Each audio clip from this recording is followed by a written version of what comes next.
you need to know your stuff, right? You need to be able to teach principles, but ultimately the players have to implement them. The problem is that we get too excited and we go way too hard. Any coach worth their salt is going to prepare VOD reviews, whether it's team or individual. I'm going to have an Excel spreadsheet with every single stat under the sun. But I am glad to see esports have a bigger hand in just youth and what we're doing in general.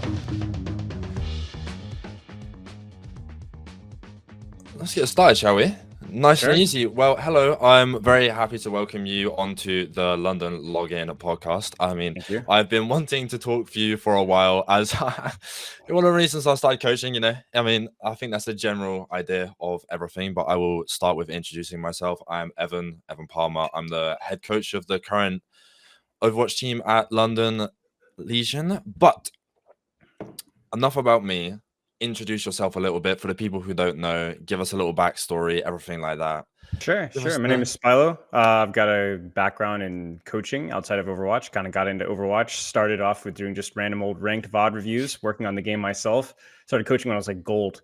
Worked myself to Grandmaster. Decided to get into the pro scene. Worked my way from coaching plats to Overwatch League over the course of about 3 or 4 years. And now I'm doing a lot of private coaching, private team coaching, individual coaching, random content creation, and all that stuff.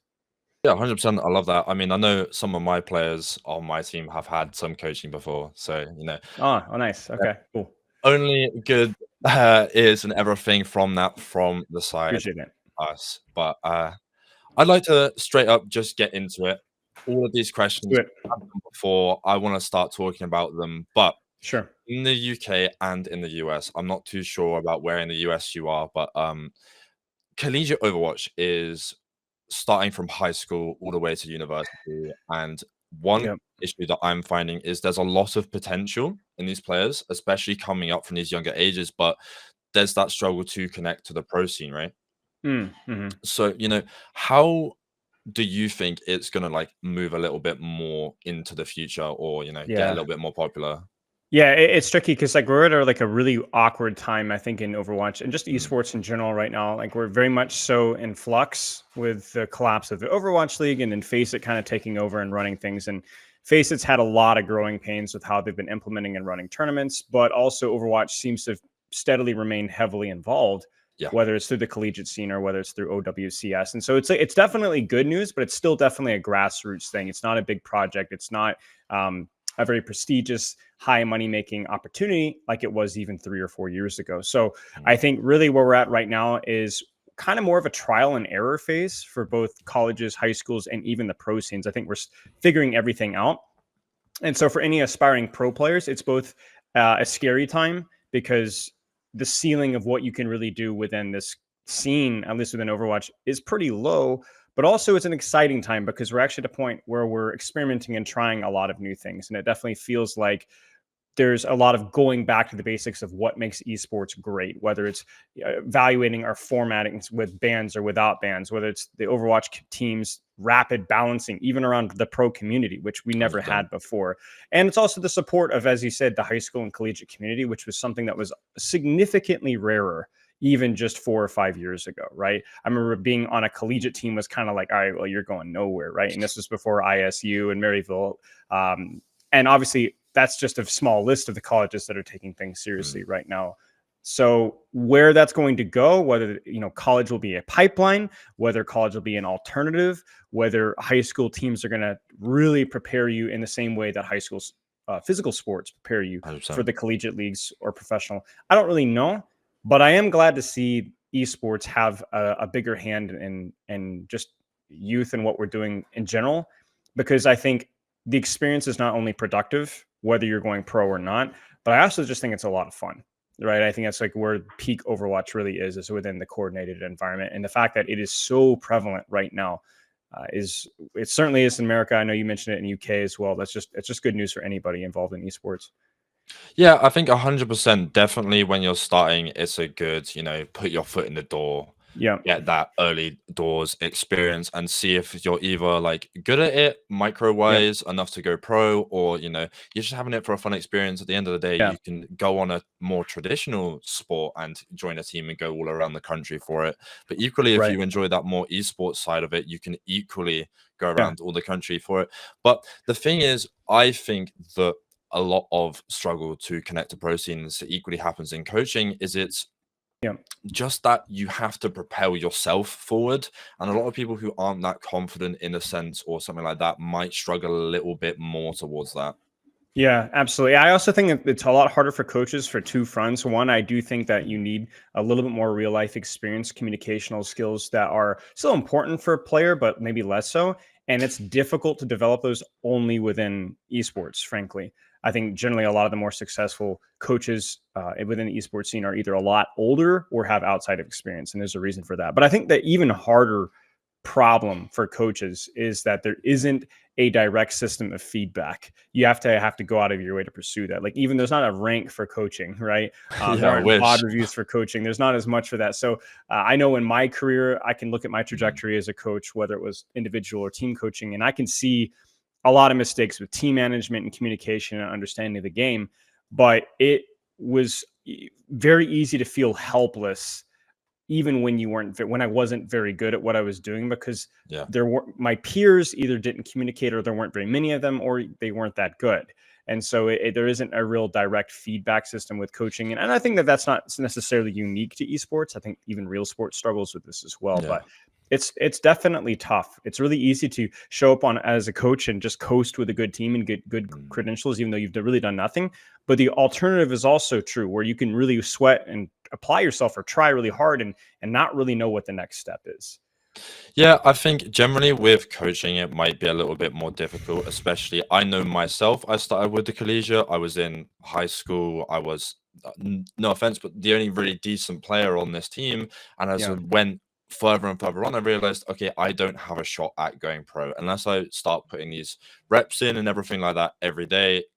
I enjoy coaching. I have good communication skills. I'd start putting more of an effort into that. But that generalized feedback loop, I thought, was a bit harsh, especially with new coaches. It's not like you're taking a quiz and you're instantly getting that feedback. It is just a little bit more difficult.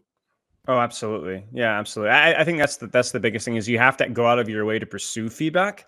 And even then, it's still like you have to kind of filter it through the players, because they're not always the most impartial giver of feedback. I mean, I've even had to do a couple dozen coaching the coach sessions in the last couple of years, because coaches are so desperate for any sort of feedback from any sort of source. And, I try to help out with that when and where I can, but even then it's still not a lot. And I never had that. So it honestly sucked in a lot of ways. And it could feel very aimless with stuff. Yeah, I know for sure. I come from traditional sports, but when I was getting into Overwatch coaching, I know the start of me was rough. I loved individual coaching sessions, but as soon as it got to that aspect of you want to be doing it with 5 people, that was absolutely scary. I didn't want to touch that at all. And now it's completely the other way around. I love doing team VOD reviews and just talking to these 5 people about what we can improve on and everything like that. But that was only because I actively seeks that feedback. But that is something that I think is very hard. But talking about feedback, I want to go on to the next question that we have. Is when you've got this feedback and this team structure, especially with team VOD reviews, how do you build and maintain this strong team culture, especially when you were in the Overwatch League, right? So you'll know something about this. Yeah, it's really tricky. I think every single question about team culture or how to develop a team really starts with what level of team that you're really working with. And where I think my first really big mistake as a team coach was not gauging my expectations around, number one, trust, but also what level I was coaching at. I remember the first team I really worked with to a high level was Chicken Contendies, and then phase 2 afterwards. And both teams have kind of made the same mistake, which is being a little too heavy-handed, a little bit too domineering, which was kind of based off an expectation of, these are semi-pro teams. We're trying to go pro. This is how it works. But really, nobody's being paid. The team hired you. You didn't make the team in both instances, which is already like a difficult situation. And for both teams, I had only worked with the players for like a month or two, right? So even when I felt like I was doing a good job, I'm more in a position of guidance, mentorship, and not really in command here, right? And obviously that was like a big growing point for me, you know, is to try and remember that like my impact on team culture starts with where is the team's mentality about how serious that we're taking it. And then also how much of this can I set standards? Like when we were working with Spitfire, I could be a lot more heavy-handed, right? And even within the assistant coach position, right, I could be a lot more heavy-handed with the guidelines that I set because, you know, you're being paid, we're working under an organization, right? Now you still didn't, it wasn't just a do as I say kind of a thing. There was a lot more conversation, but at the same time, we could be a lot more serious about setting team culture guidelines and so on. But for a lot of folks, even within the collegiate and high school scene, a lot of the team culture starts with, okay, we're working with plat players. We're working with one GM player or a gold player, right? Or even we're working with GM players, but that's still a big gap between professional, right? And so you try to go, okay, what with the time that we're putting in right now and with how serious that we're taking things right now, what can we get out of this? What is the expectation out of this? And then ultimately trying to build a culture that squeezes the most juice that you can out of the fruit that you got, right?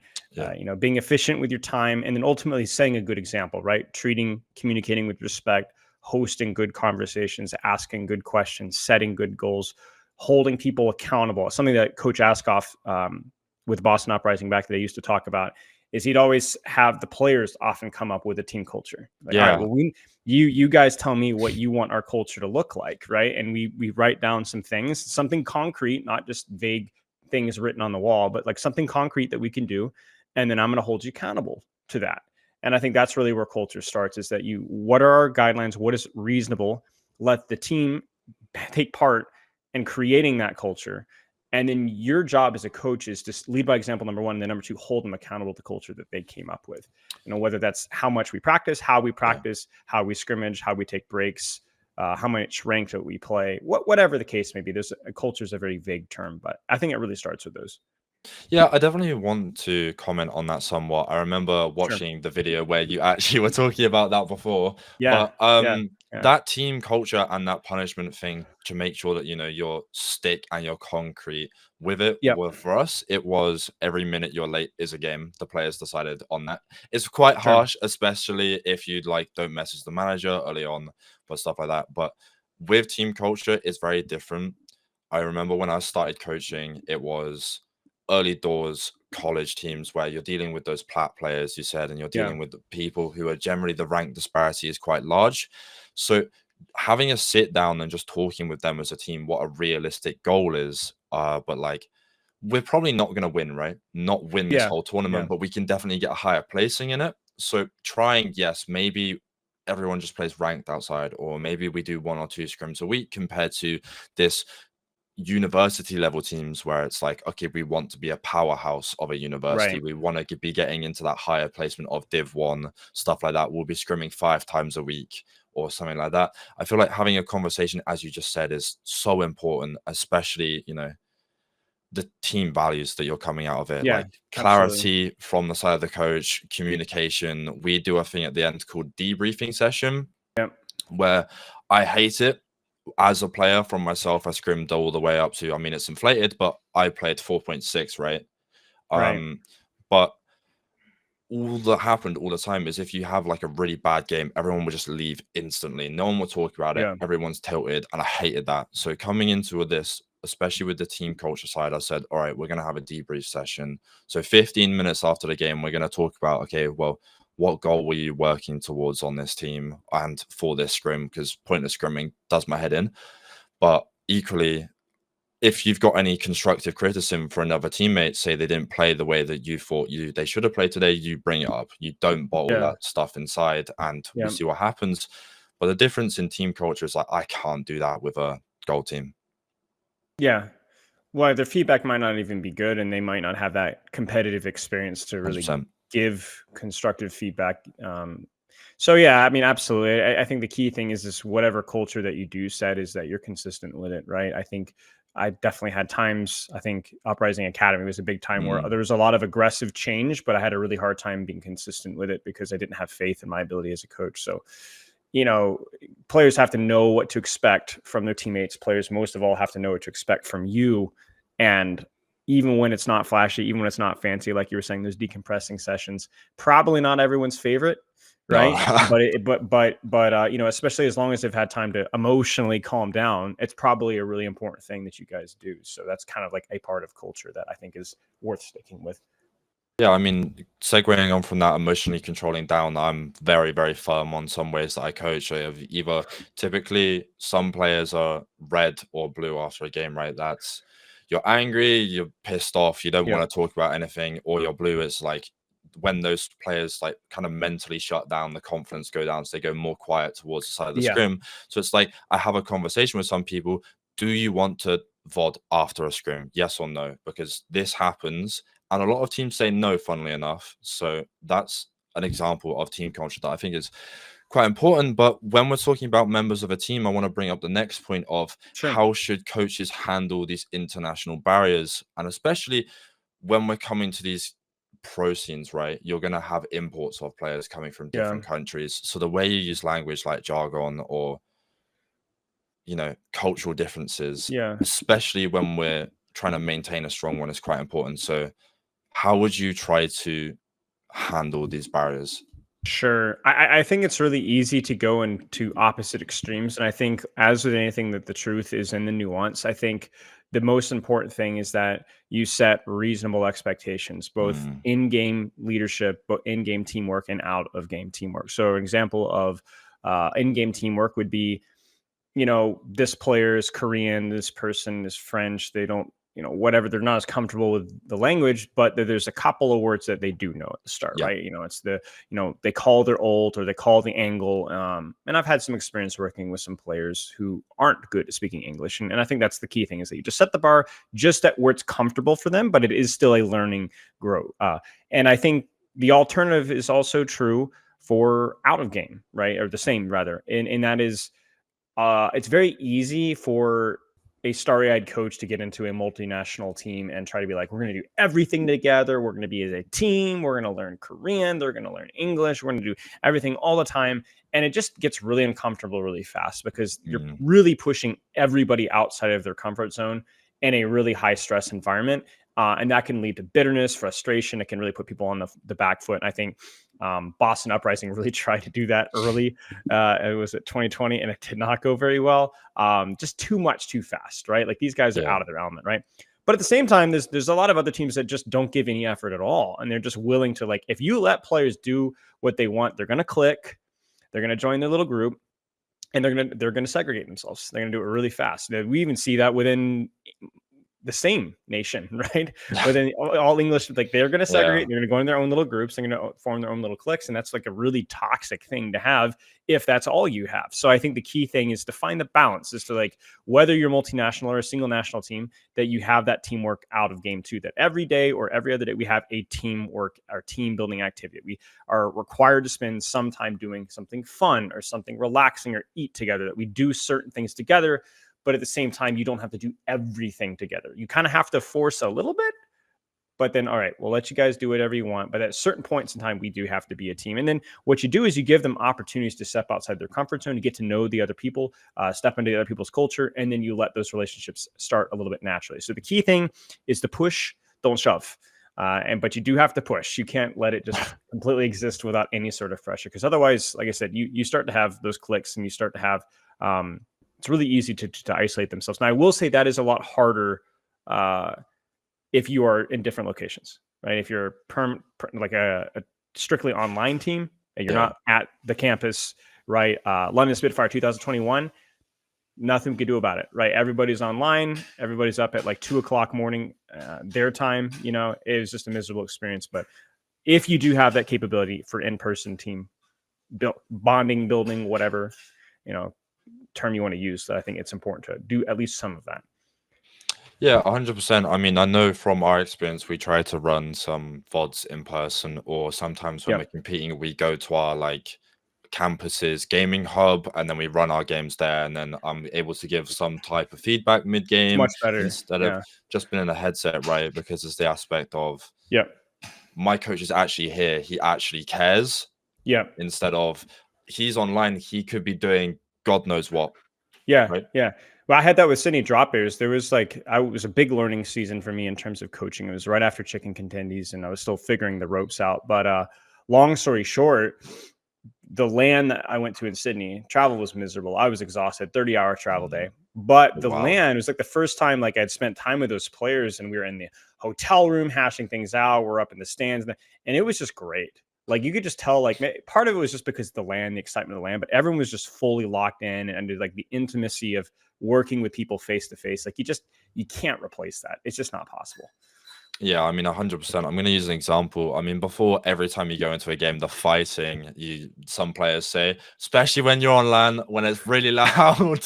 Yeah, I really enjoy it. No, but definitely I'm thinking the example you used of when you have a couple Korean players and then you mix it in with the English players, some phrases that they can pick up on instead of. It's going to be hard if you have a 3-2 split, getting the English players to learn Korean and the Korean players to learn English both, because that's too much at once of a time, right? These players are here to play professionally. They're not here to, learn other languages. So what type of language do you think you would use from a coaching, kind of perspective for these players who are not too correct with English? Yeah, I mean, I think if we're going to be like really technical, in-game language should always be the one that has like the least ambiguity, excuse me. So like whatever one clearly sounds different than everything else. I think even in Korean, sometimes they will use the English phrases or names for certain characters, which, that's kind of whatever. I think it probably starts with the coaching staff. Really, like it would be more of along the lines of whatever's easier for you to teach and communicate with is probably the phrasing that you should be using. And so if you're working as an English player within a Korean team, you're probably going to have the Korean coach speaking Korean and vice versa. So, I mean, yeah, that's a prime example. I don't know how much you follow League of Legends, but when Reckless moved over to T1 all the way in Korea, he had to pick up some Korean phrases, and then there was just a translator, right? But I mean, of course, that's going to have an impact on your actual retention during the session, right? Because that one-to-one feedback isn't generally happening. But talking about retention during teams and sessions is how much effort do you think players should be putting into their routines in game and even more importantly outside of the game if they want to stand out at these different levels? And by routine you mean like practice, rank, sleep, exercise, practice, rank, sleep, making sure you're stretching, stuff like that. I mean, I think there's like, again, it's like the classic example of where we try too hard or we don't try hard enough. Like most people, like if you could snap your fingers and have like a perfect training routine with literally everything that you do, you're gonna do really well with that. Like, I think a good example for me was, Hadi, who really developed himself the season of 2021 to 2022 through a really good routine that he had, especially at LAN, at the team house, and so on. But that obviously took a little bit of time for him to adapt into. Hadi wasn't always like this massive hulking behemoth, right? Like it took a lot of practice. I still remember him trying to do an air squat in khaki shorts, and it was about the ugliest thing that I've ever seen in my life, right? He did not know how to squat or couldn't comfortably, right? So he took him a long time to get there, right? And so I think the problem is that a lot of players, aspiring pros especially, they get really emotional and excited about doing something. But ultimately, when they want to develop that system, they set the bar too high, they fail, and then 3, 4, 5 weeks go by, and then they're like, all right, well, I'm going to do it again. They get all up hyped and they go again. Like a phrase I like to say is emotion is the lubricant of change. But 100%. The problem is that we get too excited and we go way too hard. And the reality is that like that change needs to be something small, something measurable until it sticks, and then we can progress. Right. So it's important. It's okay to utilize your emotions, your excitement about, wanting to become a professional, but you also have to kind of set those expectations reasonable. And that really applies for both in-game change and out-of-game change. I can't tell you how many silver, gold player VOD reviews I've had where they're like, I want to hit Grandmaster. I asked them, how much have you been playing the last 6 months?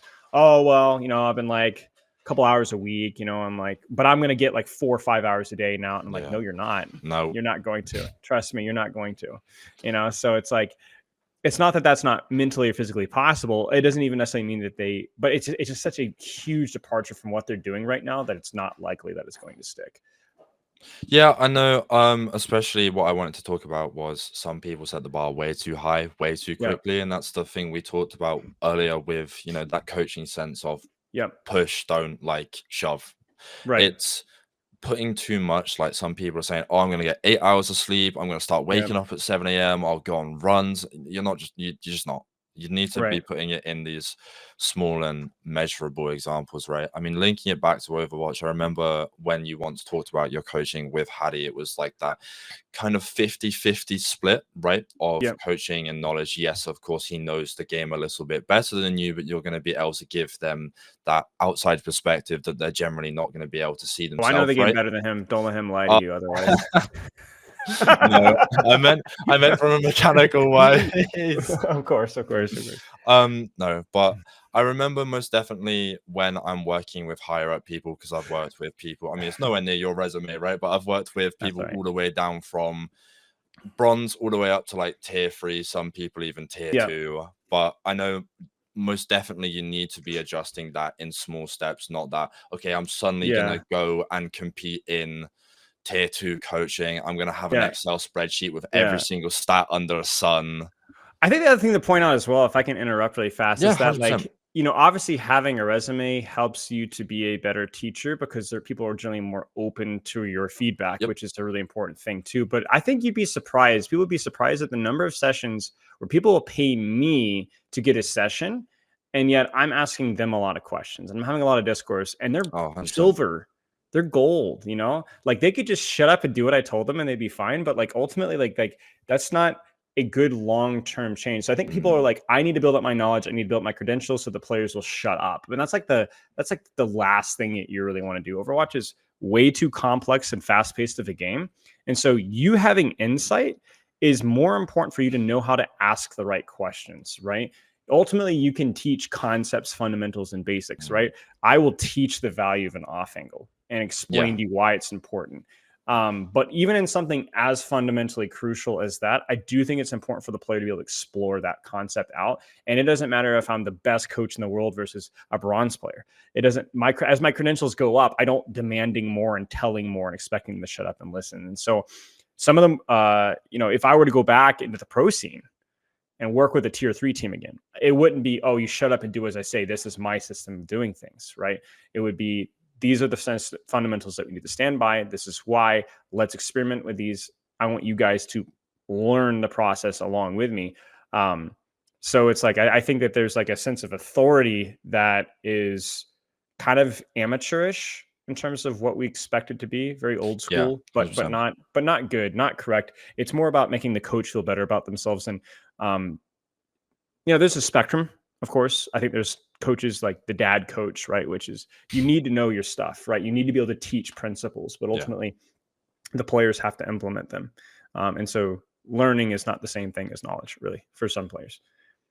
Yeah, I was just going to comment on the fact of taking small steps with some teams, especially if you're in there for the long run. Yeah. It's like I want to learn and grow with you as a team. Of course, I'll learn more Yep. about coaching from your perspective, and I'll be able to add this to my credentials. But I'm not going to brag about my credentials and be like, "Yeah, look, Yeah. look at this massive long list of why I'm better Yeah. than you, coaching wise, and Yeah. why you should listen." But sometimes when I'm doing coaching sessions, it doesn't even get into the gameplay and it's been like 40 minutes because I'm just trying to like alleviate and kind of elaborate on these questions with players instead of try to get a gauge of their understanding instead of just straight, this is what you need to do, this is wrong with your Right. gameplay, and this is what you Right. need to work on outside of the sessions, right? I mean, whenever I do team coaching sessions, I've had some team coaching sessions where we don't get into gameplay for like over an hour because we're talking 100%. about issues with culture or frustrations between the players. It's really helpful if they're open with me immediately, which Yeah. is really nice, right? And just kind of like almost therapeutic, right? In terms of how they're, we have frustrations with this comp and we don't know what to play, we don't know how to practice, and I'm frustrated with this. And it's just like kind of like hosting a productive conversation. Mm, And I'm kind of like interspersing that with like, all right, well, make a note of that, right? Let's not just vent. Let's actually provoke some change. And I think like that's like a large value. A lot of that is a large part of a coach's value, rather. And I think that is really underrated. Every coach wants to come in and flash off their Rolex of knowledge, right? But ultimately, like, successful teams need to be able to implement that knowledge. And really, when I think back at like the teams that have done well, those teams weren't just in-game smart, but they also were able to they were able to practice well. They were able to communicate with each other, be able to trust each other.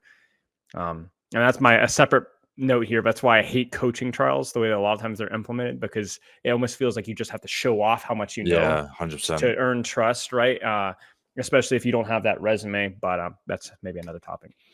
No, I can kind of agree with hating coaching trials, because at the end of the day, it just shows your kind of knowledge of the game. It doesn't really show your knowledge of everything outside, like team culture, making sure people are improving themselves outside of the game. You improve a player outside of the game and wins are inevitable, right? They will come, rather than you just complain at someone's micro and then they're going to have the same problems when they go on to the next team, right? But when teams are honest and they elaborate on stuff that they have frustrations coming up, generally it's more inclining as a coach to see that of, I'm going to pick this team up because they will tell me about their problems. At the end of the day, I'm not a psychologist. I don't have a PhD in any of that, so I can't give them straight advice on, okay, you need to go do this and this is why you vent your problems to me. I can give you a general idea of my experience and how I would go about it because I've been in your situation before, but I can't just tell them, okay, this is what you do.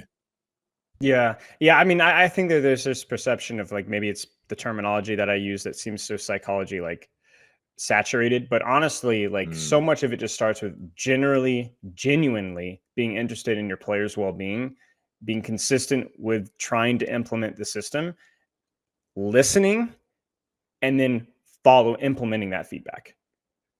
And like we can lovey-dovey it up and Freud it up, but ultimately it really, you don't need a psychology degree to listen to players and be like, all right, well then let's figure this out. What do you guys think about this? And whether it's the culture stuff or the practice stuff or just interpersonal 100%. conflict, like you could be a lot of pressure on yourself to be like, I'm gonna be the great Solomon here and figure it out perfectly. But again, really all you're doing is trying to create an environment where players can work it out between themselves, because nobody's smart enough, nobody's wise enough or experienced enough to fix every issue just by saying the right word. 100%. I used to put a lot of pressure on myself before big games to come up with the motivational speech.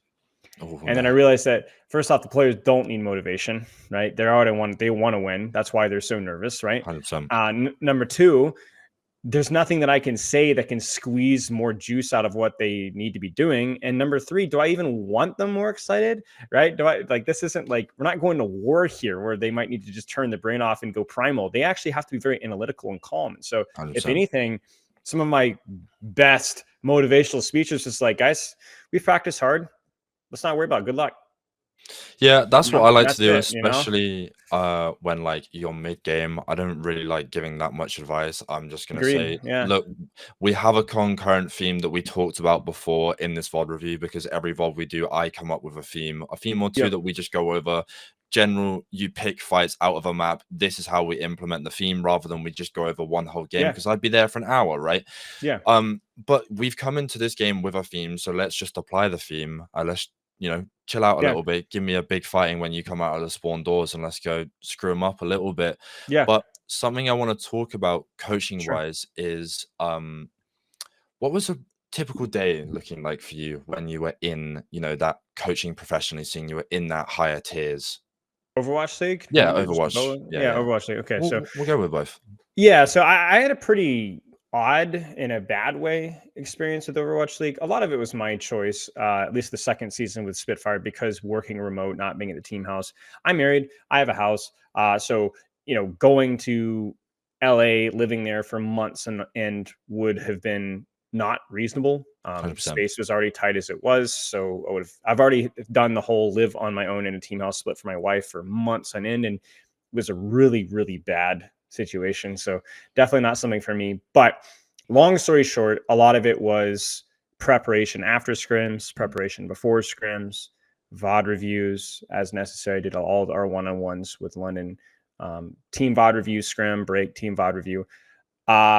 If I'm honest, I think with Spitfire, especially the second season, I think we did too many 3 block days. There was maybe a little bit too much quantity, not enough quality at times, which Yeah, I've kind of been pretty vocal about. Like that was my big frustration. And I know Christopher's frustration was probably me being remote, which definitely compromised a lot of things. But, it's just a lot of prep. And I think if we want like a little concept or juicy tidbit to learn for this for aspiring coaches, it is the value of prep, and that any coach worth their salt is going to prepare VOD reviews, whether it's team or individual.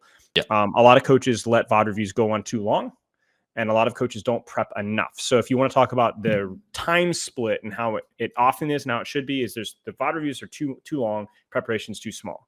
Whereas it should be preparation should be taking a large portion of your time so that you can have a very short VOD review. Like you want that either it's a simple basic concept or it's just straight to the point, a couple of individual points, and we move on, right? Because again, you lose players' attention. There isn't really a lot of things that you can implement at once anyway. So, if we're talking about 5 different things, that player's not going to implement 5 different things. Team's not going to implement 5 different things. We're either going to have a simple concept or a couple of individual map points. Okay, we're on this map, let's try this roll. We're on this map, let's try this roll. Just things that they, at the time, can just focus on.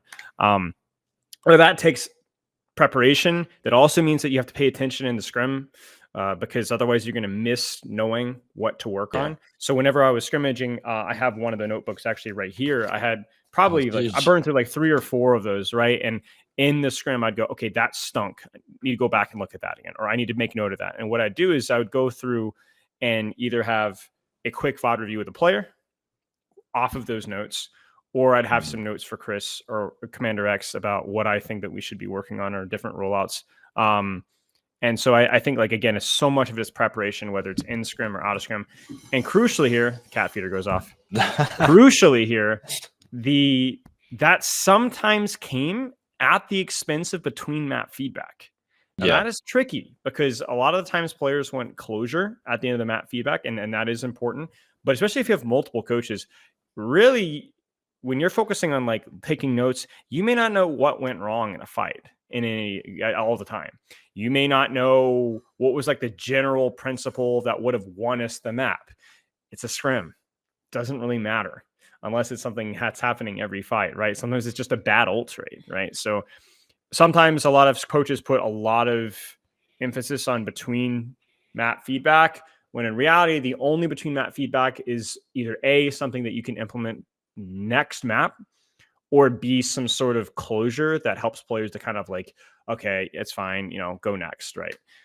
But other than that, like you can't go back and change that, right? So it's like there's no point sitting there for 5 minutes and telling them what they screwed up.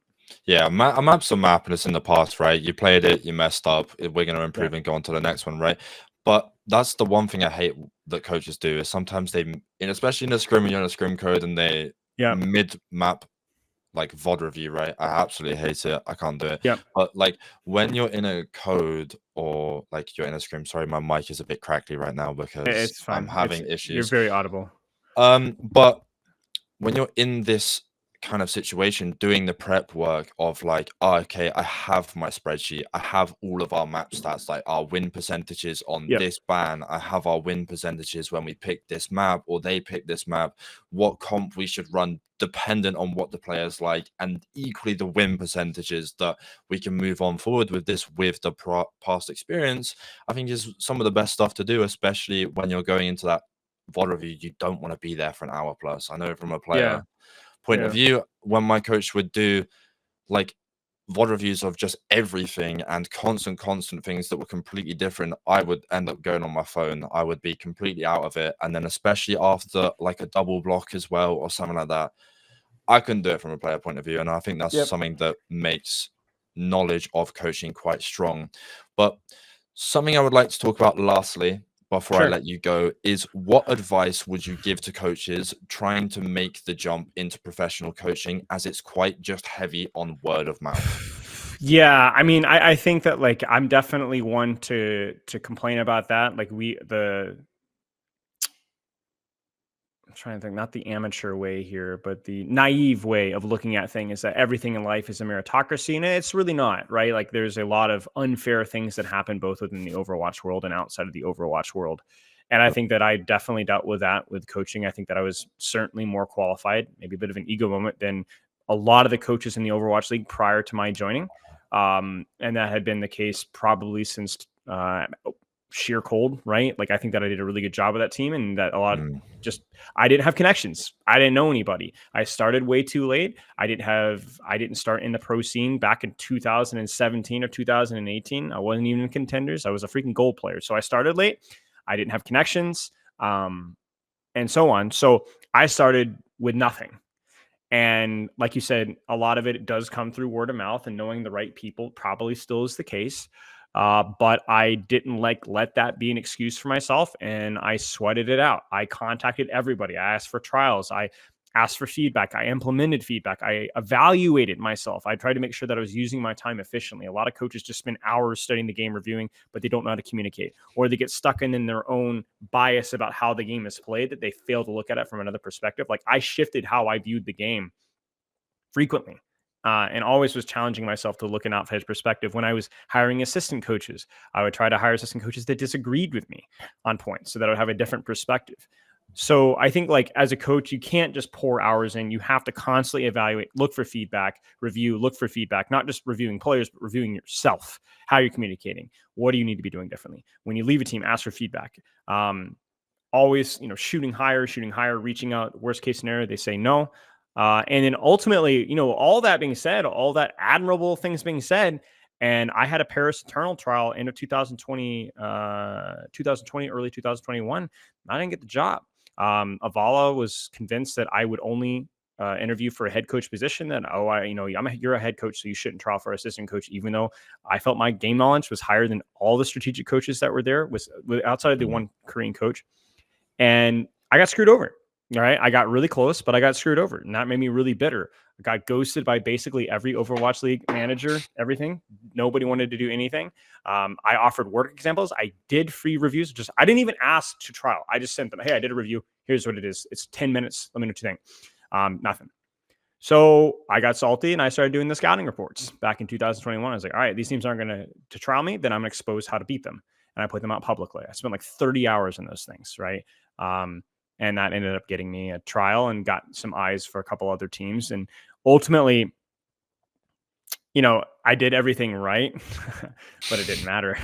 It didn't matter. And that's just life, man. Like, that's just how it goes. Like, so eventually I did get there, but it was just a disaster of an approach, right? So I guess I would say as a pro coach is enjoy the ride. Make sure that you love doing what you're doing.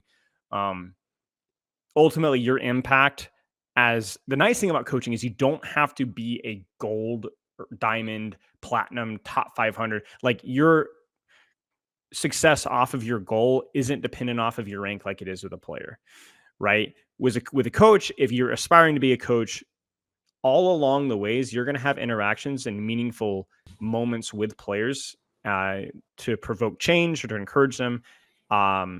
That are going to stick with you. Like, for example, like I'm very proud of the fact that I made Overwatch League. That's great. But ultimately there are things that happen along that path that I'm more proud of. The connections, the meaningful interactions, the change that I was able to provoke, the encouragement example I was able to set for players, going all the way back to Masters players. Like the first team that I really officially worked with, I felt like I developed really meaningful connections and was a good example for those players, and probably, I hope, help prepare them for life, even in a small way. And so as a coach, it's like you reaching the pinnacle isn't the only goal, or it really shouldn't be your only goal.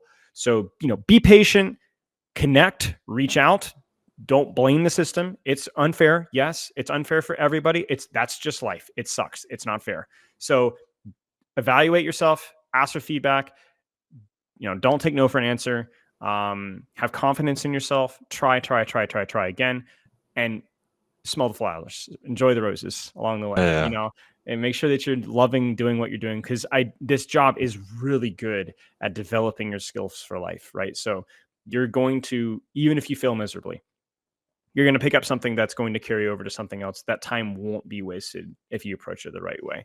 Cause I've had a lot of different jobs over my life, but this job was the most developmental for me. More so than almost any other job. Really, actually, yeah, more so than any other job I'd have. 100%. I think most definitely when we talk about connections, it's like if you deliberately try to look for them, it might be a lot harder rather than when you actually just get them naturally off stuff. Sure. Like you will get naturally connections off scrimming. You will get naturally Yeah. connections off And I do trying think to it's both. coach. I Yeah, do think it's 100%. both. Like, I mean, I did have to reach out to people for them to be aware of Yeah. my existence, right? But at the same time, if you're, a garbage coach making all these connections, you're still a garbage coach. Yeah, Like, you have to have 100%. the competence first.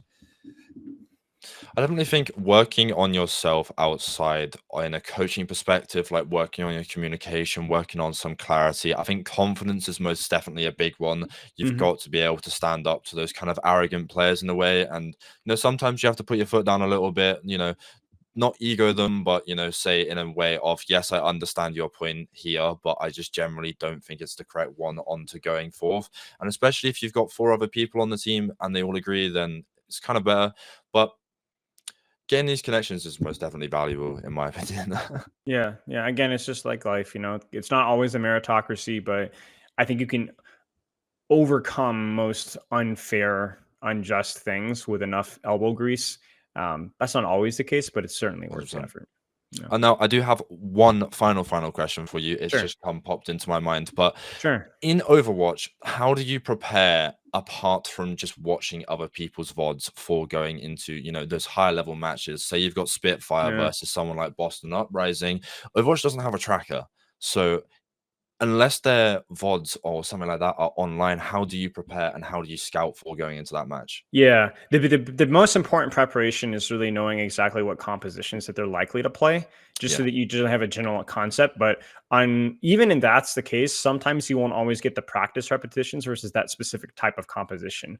And I think this is especially the case in a pretty dynamic, diverse meta, which it might be. And so I think a good example is like when we were preparing for gladiators, right? We never really knew if they were going to run dive or if they were going to try and do some corny stuff, right? Like they would pull something out, right? And you saw that all the time. So you need to know at least an idea of what they're going to play, hopefully, so that you can either practice it and scrimmage it, or at least on paper, this is like the basic thing we need to be doing versus this composition.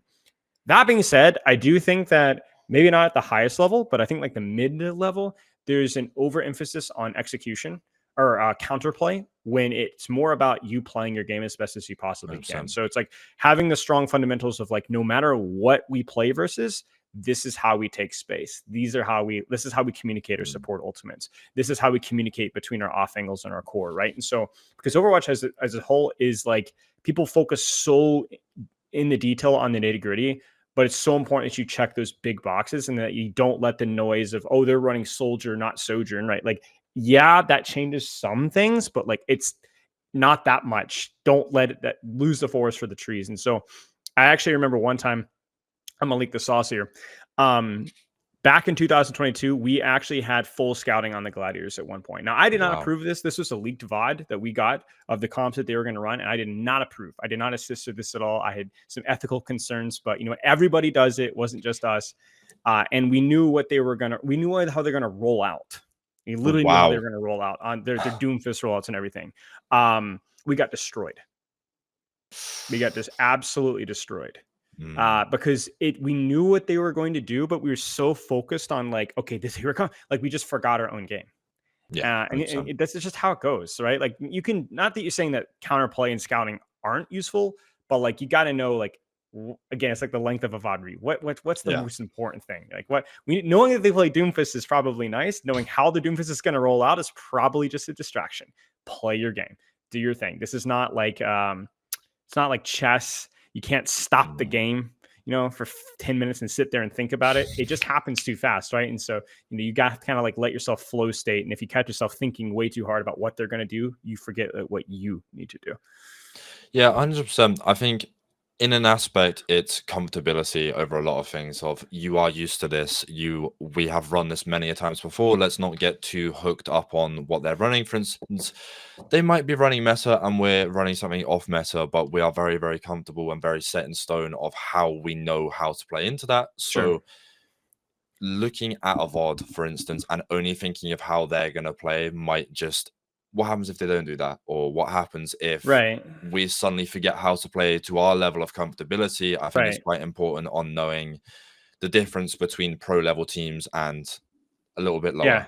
Yeah, and it's not just the fact that you should focus only on what you need to do. It's also just the quantity of information is too much, right? Like even if you're focusing on your game, but you're thinking of like 12 different things, it's just too much, right? So when you include what we need to do and the comp they're going to play and our rollout and then their rollout, it becomes too much for pro player for any person to be able to comprehend. Yeah, I mean, I know from experience that, you know, if you're focusing about 12 billion things, it's gonna become overwhelming, especially even if that's outside of esports or that's in your workplace Sure. or even in traditional sports. Having Yeah. that theme is kind of like that anchor on the ship, and it's gonna keep you Yeah. relative. Yeah, yeah. If you look at like pro sports where scouting is like really important, to use my American football example, right? A lot of it is more with the coaches, right? So if I'm trying to run a receiver route tree about like how do we run our receivers, I might be able to scout ahead that their defensive back has this tendency, so I'll call the route or whatever. But if you're looking at like all these variables, it's really the person on the sideline that's making that call, right? And that's just not how Overwatch works. Like you need your player needs to be in the moment doing what they need to do. 100%. I think something that I quite struggled with as a coach when I was starting and then realized that, hang on, this might be affecting the team in the wrong way, is coming into the game with a plan that's too set in stone. You know, Yep. we have this idea, okay, well, they're running that, so we'll run this counter comp and we'll do this and we'll do that and we'll do that. And we're not working in those little, you know, bite-sized measurable components we were talking about earlier. So this, as soon as something changes, as soon as a variable kind of slips and gets out of place, it just becomes a complete waterfall of Yep. downwards performance. Yep. Absolutely. But I think that is all the time we have for now. I've talked to you for a bit longer than you said you were able All to, right. but I'm sure All right. that's not a problem. I love picking brains of good coaches. So, Appreciate it. thank you very much for coming on. Your socials, I assume, will be on the screen right now. If you just want to point in a random direction, I don't really Sure. mind. But I'm gonna screw with it. Wait, no, it's here. No, it's here. It's here. It's here. Yeah. But if you would like to plug yourself at all, go for it now. This is your chance. Sure. Anywhere at Spilo, Coach Spilo Overwatch, you'll find me. God, I wish I could do that, but I'm not as big of a name as you right now. But yes, for me, it is Evan anywhere. It's just, you'll know me if you go to my university, or if you're just watching this from somewhere else, it is just Evan on all socials. But thank you very much for coming on. If anyone would like to come onto the podcast next time, the link will be in the description, as it will say on the video. But I hope you have a very nice day. Thank you very much for coming on. It's a pleasure. Thanks.